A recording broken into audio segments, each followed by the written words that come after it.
के कंसेप्ट को आपके सामने लेके आया है। अब किस प्रकार के प्रश्न। सबसे पहले कह रहा है कि छोटी से छोटी संख्या जिसे बड़ी से बड़ी 4 अंकी संख्या में जोड़ने पर योगफल 345 से विभाजित होगा। कौन सी ऐसी 4 अंक की बड़ी से बड़ी संख्या है जिसका योगफल जोड़ने पर 345 विभाजित होगा। ठीक है, छोटी से छोटी संख्या जिसे क्या ऐसी कौन सी सबसे छोटी से छोटी संख्या है, ऐसी कौन सी सबसे छोटी से छोटी संख्या है जो जिसे बड़ी से बड़ी 4 अंकी संख्या में जोड़ने पर, मतलब 4 अंक की संख्या को जोड़ने पर योगफल जो उसका है वो 345 से विभाजित होगा। देखो, सबसे पहले हमें देखना क्या है कि सबसे बड़ी से बड़ी संख्या 4 अंक की क्या होगी। सबसे बड़ी से बड़ी संख्या 4 अंक की क्या होगी, तो आप कहेंगे 9999। ठीक है, ये 4 अंक की बड़ी से बड़ी संख्या है। आपको कह रहा है कि 4 अंक की ऐसी कौन सी बड़ी से बड़ी संख्या है जिसे उस छोटी से छोटी संख्या में जोड़ने पर 345 से विभाजित हो जाए। ठीक है, तो आइए क्या करेंगे, सबसे पहले जो 999 है, अब हम देखेंगे ऑप्शनों की तरफ चलेंगे।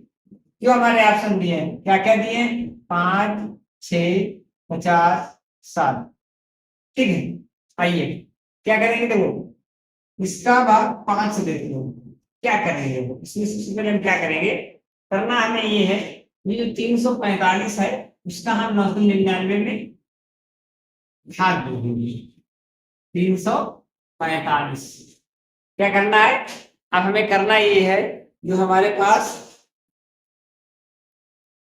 क्या करना है, हमें करना ये है, जैसे जो हमारी छोटी से छोटी संख्या है जिसे हम बड़ी से बड़ी संख्या में, तो हमें क्या दिया है, बड़ी से बड़ी संख्या 9999 और उसे उसके जोड़ने पर योगफल जो आए वो 345 से विभाजित हो जाए। तो हम क्या करेंगे, जो 999 345 से भाग देंगे। ठीक है, तो सबसे पहले इसमें देखो 3 अंक है, 3 अंक है, कितनी बार जाएगा, 2 बार जाएगा।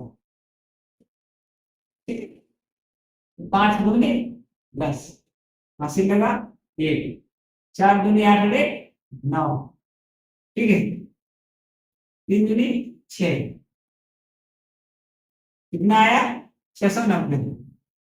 ठीक है, अब उसे घटाएंगे, देखो घटाओ 9 ऐसा ही रहेगा, 9 से 9 जाएगा 0 हो जाएगा। यहाँ पे कितना है, यहाँ पे है 9, 9 से 6 जाएगा 3, ये कितना बना बचा 309 बचा। क्या करेंगे, 9 का उतारा ले लेंगे। ठीक, अब कितना आया 3099। ठीक है, अब कितनी बार भाग जाएगा, देखो अगर हम 9 बार भाग करेंगे तो देखते हैं, 9 बार भाग करके देखते हैं। ठीक है, कितना है 9 अपना 45 और 9 दो 36, 36 4 40, हासिल 4 और 9 दो 9 3 27, 27 4 31, ये ज्यादा हो गया तो इसलिए इसे हम एक बार कम करेंगे, 8 बार करेंगे। ठीक है, अब इसे करते हैं, तो 5 अट्ठे 5 अट्ठे 40, हासिल लगा 4, 8 8 छक्कू 32 और 4 36, 36 की 6, उसके बाद हासिल 3, 8 3 24, 26 27 यानी कि 27। ठीक है, कितना कितना बचेगा 9।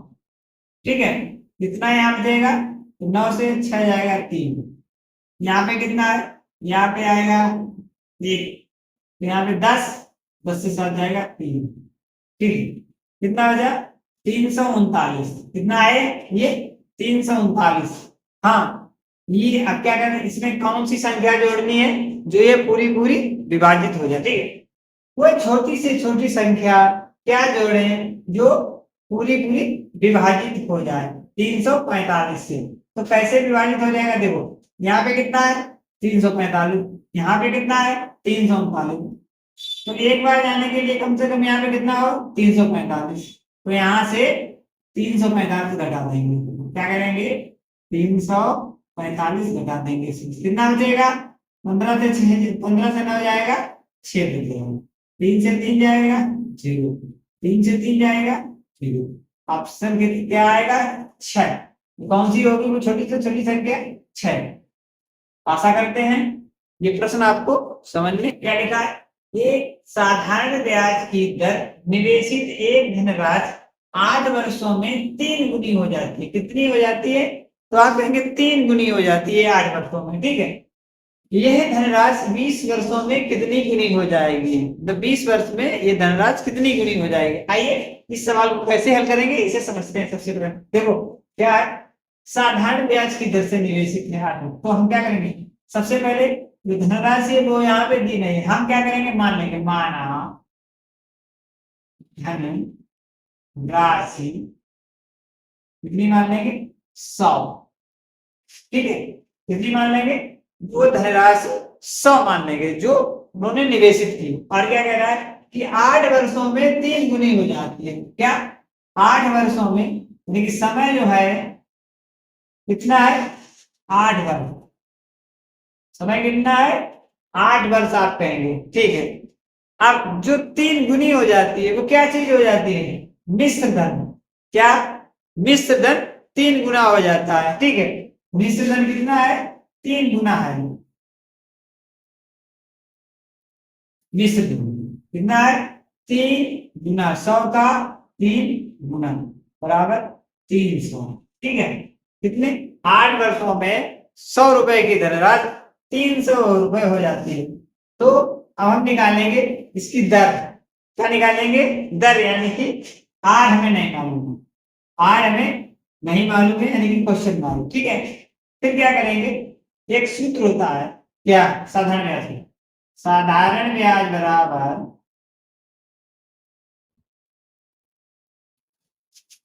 मिश्र धन माइनस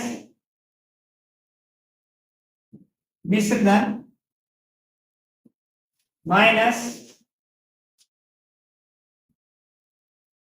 मूल धन। साधारण ब्याज बराबर होता है मिश्र धन माइनस मूलधन। तो अब हमारे पास मिश्र धन भी है, कितना है 300, मूलधन भी है, कितना है 100। ब्याज कितना हो गया? तो आप कहेंगे 200 रुपए। ब्याज कितना हो गया?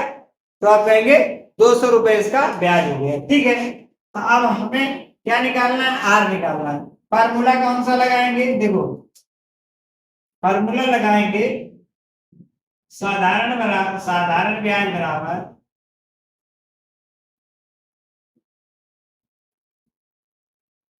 मूलधन गुणे समय